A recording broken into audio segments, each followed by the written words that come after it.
Welcome to the American Intelligence Media. We have a special report today, and I'm your host, Douglas Gabriel. And with me is Robert Otey, the gentleman who we discussed the destruction of his property and his house as an eyewitness for the California conflagration, this, fiery Armageddon that's going on in California. And the problem has been nobody's talking to people on the ground. Nobody's talking to eyewitnesses. And so we want to bring you a second part of our report with Robert Otey so that you can hear, and I'm hearing it for the first time myself, exactly what he's going through on the ground there, which I assume probably was the total destruction of your house and your land and your property. So, Robert, will you tell us what's going on there? Yeah. Can you hear me now? Yes, I can. Okay, sorry, I just got a call on the other line, so now it's clear. Okay, so what happened is I went back to Concal a couple of days ago and got in. Well, it was actually 3 days ago. It was only residents the first day, and then the second day they opened it up. So I was able to get in there and see everything firsthand. I actually did a few videos. I posted those on my site now, on my channel. So that information's all there, and it was pretty much complete devastation. I did have a metal shed that had survived. I'd gotten that installed last year, and it was solid metal. All the framework was metal and the sheets of metal. Unfortunately, I just cleared it all out the day, the week before, and I was planning on that very morning moving everything in, like my electric trikes and generators and kayaks and all the stuff I was just going to put in. But then the fire happened, so basically the shed was empty, so that nothing was saved. My house was burned to the ground. The trailer was burned to the ground. My bedroom, my woodshed was burned, and basically the entire forest around me and all of the buckbrush, all the old stuff from 10 years ago. There was a fire there 10 years ago. All that stuff that was still standing burned, and most of the stuff that was laying on the ground is gone as well. Only some oaks survived because they burned real quick. They dropped all their leaves, and one of the really good things is my orchard survived because they're all like 2 to 3 year old trees that I grew from bare roots. So they're not real big, and there was a lot of cleared space around the trees. So about 65 fruit trees survived. Robert, that's a disastrous report. I'm so sorry to hear that. That is heartbreaking. Yeah, it was pretty devastating. I mean, people can see it in the 3 videos I shot. It's a total wipeout. But like I said, there's some good news. I got my orchard. I really love those trees. I put a lot of time and energy, over the last few years growing those up, and they mean the world to me. I mean, the best fruit in the world I've ever eaten is off those trees. So, I have that to look forward to. That is incredible.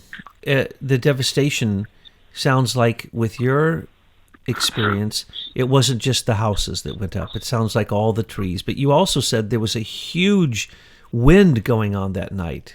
Isn't that also true? Absolutely. Yeah. That's the truth. And for several days before, off and on, there was 50 to 60 mile an hour winds, and the wind was howling so loud, even with my earplugs in, it was, keeping me up. It woke me up from time to time. So, no, there's a lot of disinformation going on about no winds and, the humidity being 43% and all that. That's not true. I was there. They were high winds. I've got nothing to gain by lying about it. This is the truth. The humidity was about 10% for over a month there. Things were extremely dry, and this fire was definitely whipping in all directions by this really ferocious wind. Wow. So yours sounds like it was a wildfire. Oh, absolutely. There's no question about it. It came up over the ridge from Pulgas, and just wiped everything out in Concal, just about everything, and then spread over the ridge to Paradise as well in Magalia. Well, now in Paradise, it seems as if the destruction is so profound, and that some of the things they're doing are so odd, like not letting people back in whatsoever, telling them that it's filled with toxic chemicals, which it may be. Perhaps even toxic chemicals that were dropped in the weeks before the fire.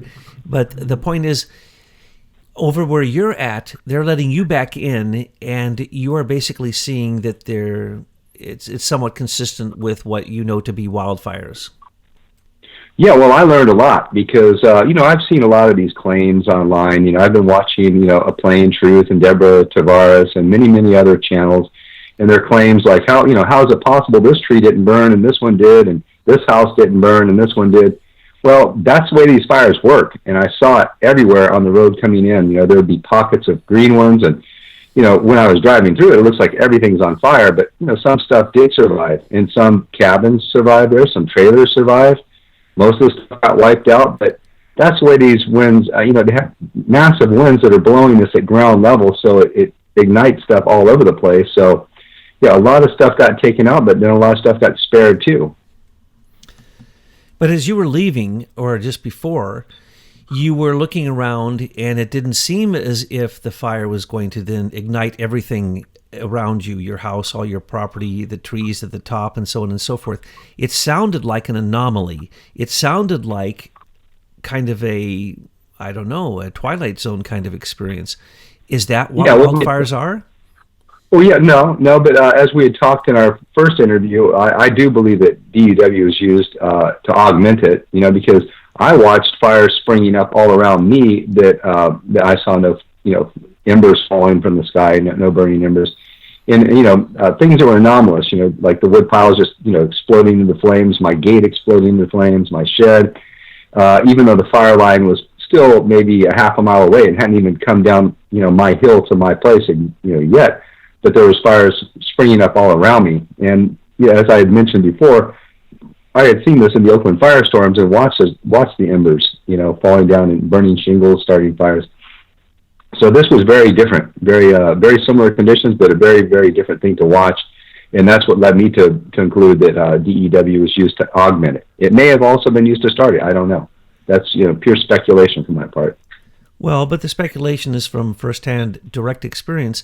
And what may be going on here is there are different types of this, because in some of the pictures, and it's very odd, Robert, being here far away from there, it's hard for me to make any true judgments. I would have to be there talking to the people who witness these things. And now we're seeing some of the videos taken by people with their own cameras coming onto the internet, and they are showing me some very interesting things. But let's go back to your fire. Is it true that PG&E, either by faulty electrical wiring and equipment or by a direct conspiracy, actually lit these fires? And is it true, or is it possible, that directed energy weapons might have been just used from normal cell towers that had permeated the air with so much microwave transmission that the chemtrails that had been dropped, which I think certainly on Paradise they say that, in chemtrails are the very substances that create thermite.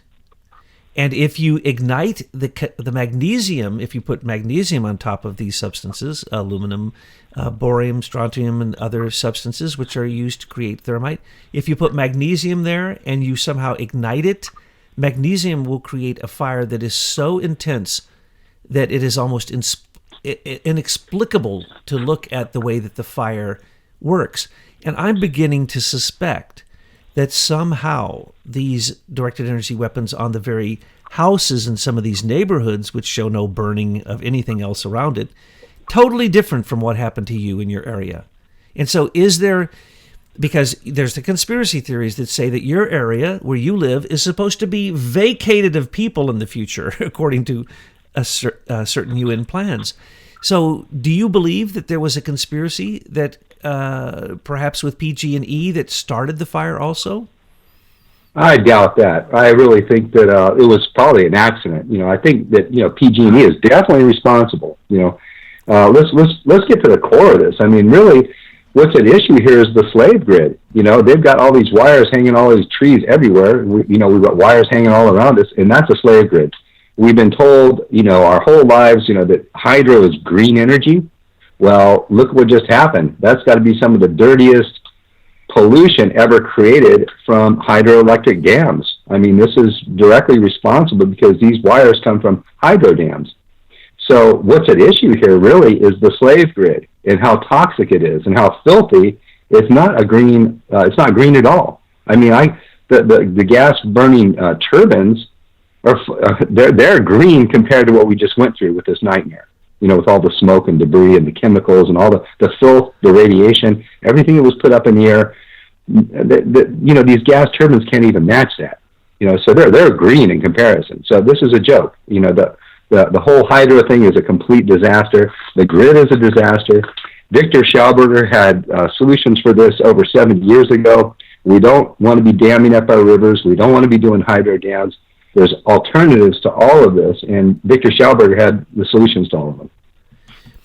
I noticed, I went to your site after I interviewed you the first time, and you are one amazing guy. You actually understand things that I've been studying for years, and I never understood.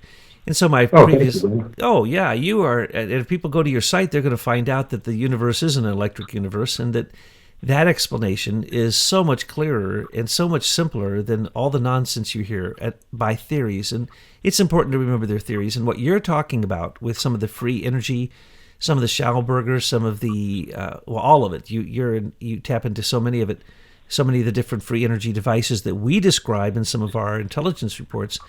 That people do need to pay attention to that, because that really can be the direction of the future. So I just want to. Also, you got great music on your site, and thank you. I'm going to have to go and look at these videos. But tell me more about your neighborhood. What happened with your friends? What is the bottom line with Concal? Okay, yeah. Pretty much everybody around me got wiped out except for my friends that had a new custom home that was to code. It was all stucco, and it had the shingles on it that are not, fire resistant. And their place is unscathed. I was absolutely blown away because everybody else is wiped out. Absolutely. All the trailers, all the cottages, all the wood stuff, they're all completely gone, but their place was spared. So, there's an enormous amount of disinformation going on with all this speculation, people flying over with drones and saying, oh, this isn't a forest fire, we can see the forest. Well, yeah, but you need to be on the ground and be able to see what happened from the ground. The reason those trees are standing is because the fire moved through it so fast that only the pine needles and the cedar needles and all that stuff burned and left the trees standing. But if you get down there at ground level, you'll see everything on the bottom below the forest is completely taken out. All that old timber and the branches and the scrub and all that stuff is all gone. So it's absolutely, the entire area, as well as Paradise, was definitely hit by a forest fire. There's no question about it. This was a forest fire started at PG&E and Pulgas. That's well documented. Whether there was DEW used or not, we don't know. But as I've stated to you, I really believe I saw it used around me. I didn't see any beams or anything, but what I saw was inexplicable. All these fires igniting and exploding into massive flames instantly within a few minutes. And so what I really would like to do is nip in the bud a lot of this disinformation that we're seeing. And maybe I should just go through a few of those points, real quick with what's being claimed. I would love it if you would, especially if it addresses smart meters, because I've seen a lot of pictures where the smart meters burnt and the rest of the house didn't, and there was a big fire right at the smart meter, and you just go, wait a second. And these are pictures taken by insurance agencies for insurance claims. These aren't fake pictures. So I don't know what that means, but there's many, many theories out there. Can you tell us, from being on the ground and your experience in previous fires, what's really up?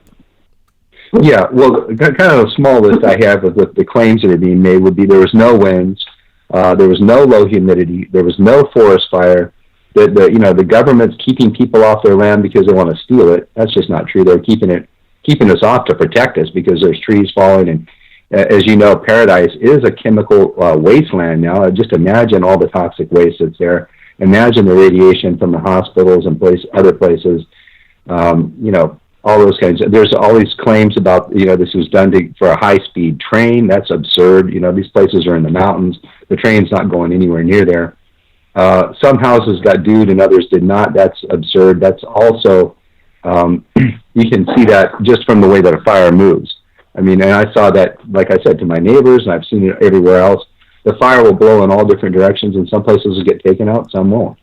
And they'll say the same thing about trees. Well, how is it possible that this tree survived and this one right next to it didn't? Well, I saw little trees in the middle of these tall pines and stuff that were totally wiped out, but the pines weren't completely untouched, and they're right next to each other. So this is just the way that a fire moves, wildfire like that's being driven at 60-mile-per-hour winds.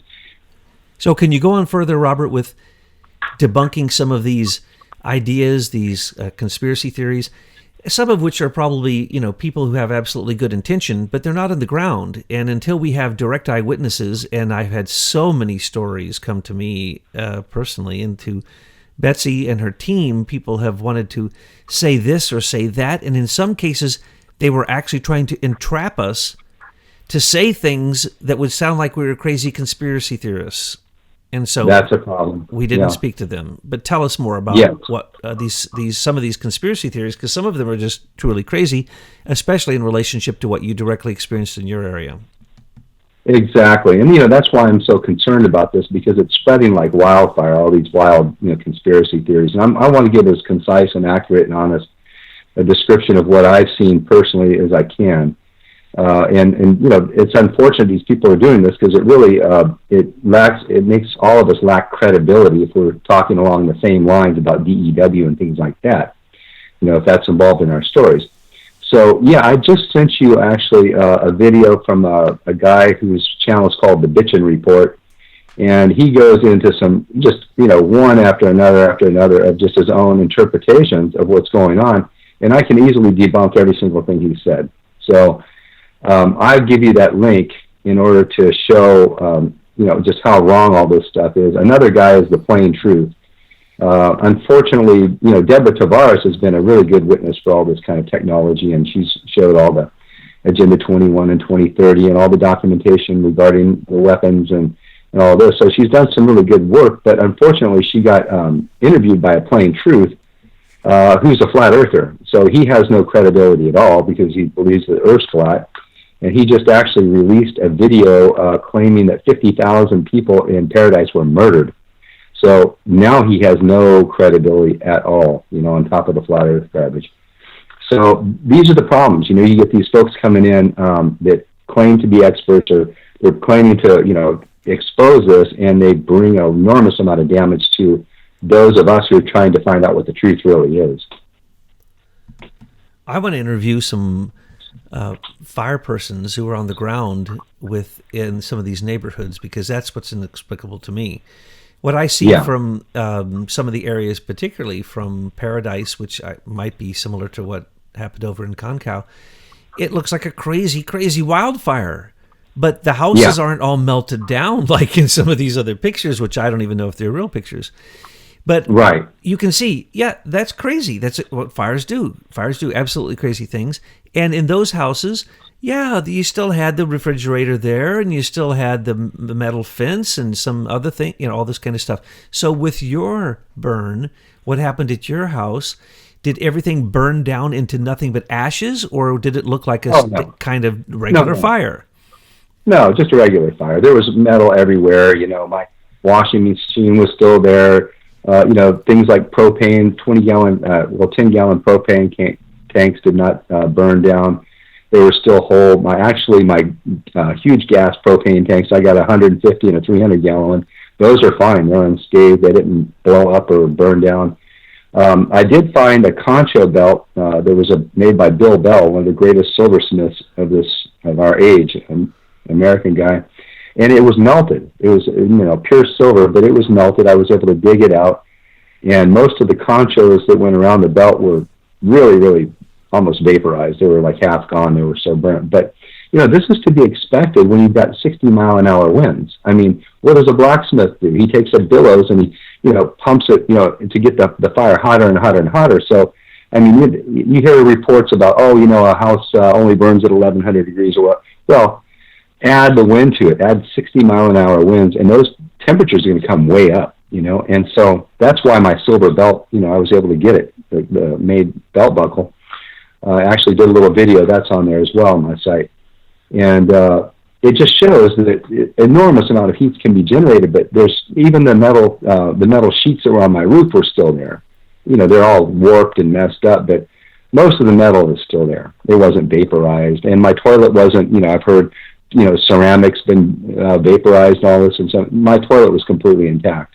So I wasn't hit by a DEW as claimed by many of these conspiracy people on the property itself like that. Like we had talked about, I thought fires were starting all around me that didn't conform to a normal forest fire, and that's why I said that I had concluded DEW was used. Yes, I think that's the anomaly that I keep thinking about, is that you're standing there and then all of a sudden everything, because you see the fire up on the mountain, and then all of a sudden everything around you starts on fire. Vicious, yes. Unstoppable fire that surprised you so bad you barely had time to get your dogs and get out and save your life. And as you said, another few seconds and you wouldn't have made it. So that's the inexplicable part, is just that out of the blue, it just, whoom, went through like a blast furnace. And I just want to ask a crazy question. It's sad. The people who went over to the lake and took refuge in the lake, I think you said there was even an island out on the lake. Did they turn out okay? That's what I've heard. I don't know any of them. I don't know anything what happened to them, but I heard 100 people actually got away. And the real difference with my account of this is it's a real-time account. Excuse me. I saw it when it was happening. A lot. What we're hearing from everybody else are these, after, they're looking at videos and drone footage and pictures, and people are trying to judge it in hindsight. And this is wrong, because most of these people don't know anything about how a fire works. They want to project onto these things how they think it should work. And this is the problem. And then their minds, instead of going, to something that's logical and reasonable and sensible immediately, they go to the conspiracy theory rather than saying, okay, well, like I was watching this one guy, from the Witching Report, he's like, oh, look at this, the DEW hit the asphalt. It was like, no, when that car was on fire, it caught the asphalt on fire. I saw that even back in the Oakland Firestorm. I watched Highway 24 and 13 both catch on fire. The middle, because it's tar, for Christ's sake. It's, it burns, right? So it wasn't from the DEW. It was the fact that it got ignited from the car that was on fire. So, Robert, as you were exiting and coming back to your property, I'm sure you saw these vehicles that were taken by the fire. Were the wheels of those cars so hot that they melted into pools of metal? I did see pools of metal from various places, but I can't say it was the wheels. It seemed more like it was the aluminum blocks that had melted from the cars. I didn't pay a lot of attention. I know that the wheels on my tractor did not melt, but I know that the rubber on those tires basically burned. It was completely wasted. So, wow. They didn't melt. The rims were fine. They just, the tires had burned the tractor up. Wow. It's just amazing that you survived. Were people lost in Concal? Oh yeah, I'm sure there's a lot of people that are not being reported that were, killed. I mean, we're getting really bizarre, data as far as who's missing and who's been killed and all that stuff. I mean, I think it was up to 1,200 people at once, and then all of a sudden they're saying that no, everybody's found, and I confusing as far as what we're being told. Yes. Very confusing, both last year's fires and this year's fires. I mean, the numbers went huge, and then they speculated they were bigger, and then you don't hear hardly another word about it. And these are people. These are people's lives. And the people who are speculating with conspiracy theories need to remember that there are many people who have yet to be found, and we need to have the respect for the fact that these aren't stupid people. You're not a stupid person. 10 years ago, your property burnt. You know these things happen, but it doesn't change the fact that what you witnessed seemed to be really rather an anomaly, and that wasn't normal. And all we can say is from here, and our friends here at Aim for Truth, is we're sure glad you got your orchard, and we're sure glad that you're getting back on your land and you're getting going again. And I hope people realize that you're one of the real people out there who is suffering from this. This isn't something on television, and it isn't a conspiracy theory you can write off and say that it's not in your own backyard. No, this is reality, and it's probably going to continue to happen. Let me ask a question about that. In the 10 years between the fires on your property, did they clear the brush, and would that have helped slow down the fire? No brush was cleared. In fact, a lot of brush grew up. I bought the property 3 years ago, and it still had a ton of, even cedars and stuff they had originally cut up and left in piles that could have been burned as firewood. But nobody even took the piles and burned them. They just left them there to just rot. And I had to clean up enormous amount of that on my property itself and cut down a lot of trees. I mean, they left, 30-foot, 20-foot, small trees that are easy to cut down and clean up were just left there, and they were ugly. And I wanted to, make my property beautiful, so I cut all that stuff down and burned it. But as far as the forest around me, no, it had all grown back really, really, really thick with deer brush and a lot of scrub oak, a lot of small oaks and things like that. So there's, it's radically different than an old forest, that's got a clean, like an old ancient forest, that's got a clean bottom to it where there's not a lot of thickets and brush and bramble that will ignite. Those are, we don't see those kind of forests anymore because basically all these areas are nothing but, monocrop tree farms for the most part. So then the underlying brush and all that does stoke the wildfire? Is that true? Oh, amazing. Yeah, totally. So there's tons and tons and tons of that everywhere because they don't clean it up. All these loggers, they leave all their stuff laying around. I mean, you go look at these clear-cut places, and it's an environmental disaster. And they don't clean it up. And then they plant these monocrop tree forests with the trees spaced really far apart so they grow fast. And that creates worthless lumber, basically, because the growth rings are so big and spongy, and it can't be used for, normal lumber. So then they grind those trees up and make this chipboard garbage. And then, they build these $1 million homes out of this crappy chipboard that's next to worthless. It's just glued together garbage. Wow. I didn't know that. That's quite an insight. Now, when you cleaned up the brush around your place, did that slow down this fire, or was it just so wild and so fast with the 60-mile-an-hour winds that nothing stopped it? Yeah, well, I have 5 acres, so I couldn't actually clean above me, and there's some hard to get to spots. Couldn't clean up with the tractor. I cleaned up everything in the vicinity of, probably within 150 feet around my cabin was all clean.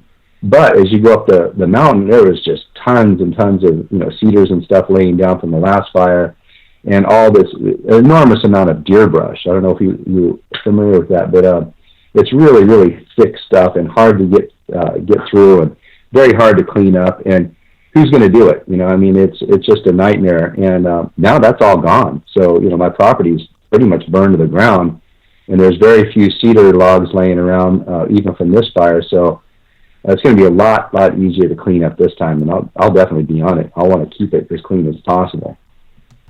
So that's your plans. You're staying with your land. You're going to clean it up. I hope to. It's all in the works. I mean, I got a very little insurance, a little tiny policy for my valuable personal property, which didn't even cover a fraction of what I own. I couldn't get any house insurance because they wouldn't insure a trailer with a cabin on it. So, I'm just relying on FEMA, and then there's the lawsuit. And I'm definitely, I have a lawyer that's going to be suing PG&E for me directly. I'm not involved in a class action suit. I am suing them directly. I wasn't even a PG&E customer. I was 100% off grid. And my place gets wiped out, and I don't support the grid. I'm 100% against the grid. I've been teaching that for 16 years. It's a national security disaster. All somebody's got to do, if there were terrorists, which there haven't been in this country at all, I think the whole thing's been a fraud. But if there were terrorists, they could take out, these centralized energy production facilities, and then everybody's screwed, Everybody should have a point of use, an implosion turbine or a permanent magnetic motor or something like that, a free energy technology that's been suppressed by the military and the powers that be, so that we can't have them. And the energy barons, the warmongers, make enormous astronomical profits off of the slave grid and us being having to go fight foreign wars to murder people and steal their fuels and all that. It's a complete disaster. We're doing everything exactly backwards. true national security would be point of use, implosion motors or permanent magnetic motors, and to tear down this grid. This grid is just, it's created so many fires, and PG&E is getting his ass sued everywhere because of this. And it's just wrong. It needs to come to an end. We need to tear down all these worthless hydro dams too.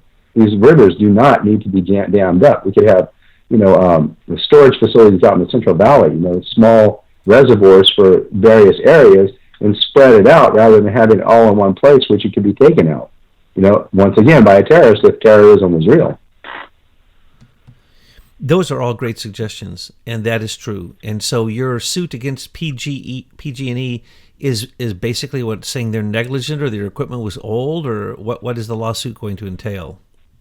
Well, I think it's been proved pretty clearly from the get-go that this line sparked there, over in Pulgas and started the fire. And I think that's, everybody kind of understands that. My lawyer understands that. He says it's a slam dunk, so, and that's, my lawyer, all he does is sue PG&E. That's what they've been doing for the last 10 years.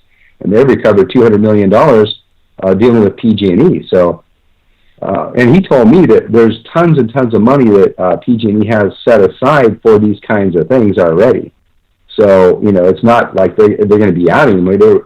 Apparently there's a mandate since they are a monopoly, that they had to have that money set aside for these things.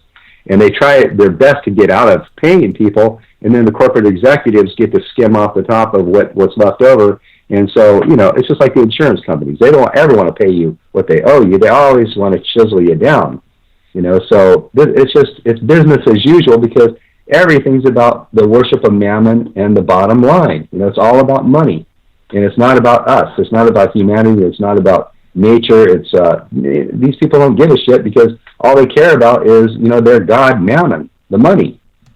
So I know that's the truth. Now tell me this: is their equipment just so bad, and they lose so many court cases? Is that because their equipment's just so bad and they really just won't fix it? I mean, I don't understand. Though I do know that over the years they blame it on campfires and cigarette butts, and then we find out nope, it was PG&E and other line that was sparking that had been reported for weeks beforehand, and it started the fire, and they basically ignored the warning signs and such. So what is it? Is it negligence? Is it old equipment, or what is it that's the key factor that helps win these PG&E cases? Well, the grid is so extensive that it's hard to maintain the whole grid and go in and clean out all the trees below it. And inevitably there's going to be a problem. They can't possibly maintain the whole thing. It needs to be torn down. The grid is nothing but slavery. And most people just don't understand that free energy exists, and that we don't have to live like this. It's even what I was doing with generators, burning gas, is cheaper than buying hydro electricity from PG&E, who's right next to me. And so it's a disaster. Wow. That's really quite a statement. They're next door, but it's cheaper to make your own. And I think... Yeah, and I hate it. I hated having to haul gas and burn gas, but, I can't get a Victor Schauberger implosion turbine because they won't give them to us. That's not allowed. In fact, the entire science we've been dumbed down with does not permit free energy. It's laughable according to their backward physics. Yet the entire universe operates on free energy. I mean, who charges a star for its energy? It's working on free energy. It's not burning hydrogen. It's not a nuclear furnace. These are absurdities. It's an electric plasma ball, and has nothing to do with the backward science we're being taught. When we were doing our reports on this, it was shocking to find that in Canada, there are generators that run on nothing but water, not even purified water, not distilled water, just any old water. And we said, well, let's look into this. Oh, they are so backlogged. Holy Lord, you have to wait years to get one of these things. But hello, why don't we bring them into America? And why don't we use this in every single home? Water could be running our house. Or there are many other alternatives, as you have pointed out. And another alternative was just to add one little device to your car and a little tiny container of water. And guess what? Your car is going to run 10 times better and more efficient. And what is it? It's nothing more than adding hydrogen to the fuel line. There are so many ways that we could do this, but the vested interests, as you say, through Mammon, the god of money, the worship of money and greed. That's what drives so many of these things. Robert, we are so happy to hear that you're at least safe, that you're back on your... Are you on your property right now today? No, I just got back. I ran up there and shot those vids and got back. I'm actually just worn out. This whole thing is just taking a toll on me, so I can hardly even talk right now. Excuse me. Everybody seems to have really bad throat problems and nose problems and lung problems right now. So just trying to get better from that at this point. Well, you're in that burn zone. There's just so much stuff flying around that, and of course, as we speculate, there could have been many other things flying around, all these substances, and we just hope that you're going to be well, and we hope that you're going to get back on your land and get back to doing what you love to do. And we thank you today for giving us this opportunity to catch up with you and also to help clarify a lot that's going on there in terms of your direct experience in your area and also some of the wild speculation that is going on and clarifying that for us because it's very important. So we want to send our love and our thanks to you for sharing all this with us and to your 3 dogs and your family who are looking after you. And when you get back up there on the land, we're going to be thinking about you and hoping that you get back to that idyllic type of experience that you were working on when you were there before. So thank you for being with us today, Robert. Yeah, thank you so much, Douglas, and I sure appreciate your audience. I must say thank you to all the wonderful, highly intelligent people you have. Many of your audience sent me contributions and donations, and we didn't ask for those, but I just really appreciate your audience. They're really beautiful people, and thank you so much for everything you've done. It's our pleasure, and I'm going to again give you a plug on your site. I went there. I now need to go back there about 100 times because there are literally so many videos there on the topics that I love: Walter Russell and Schaumburger and Tesla and Frank Chester, and just so many things that you are tuned into that have a connection to the way that energy should be working. And it's just a sad, sad day, and I hope you win your lawsuit against PG&E. That really a grid that you stand against was such a key factor in starting that wildfire that took your property and your home. And again, our love is with you, and we'll be checking in with you again over the time and seeing how you're developing. And you can then keep giving us reports from the ground instead of speculation from the clouds. Thanks again, Robert. Thank you. Take care.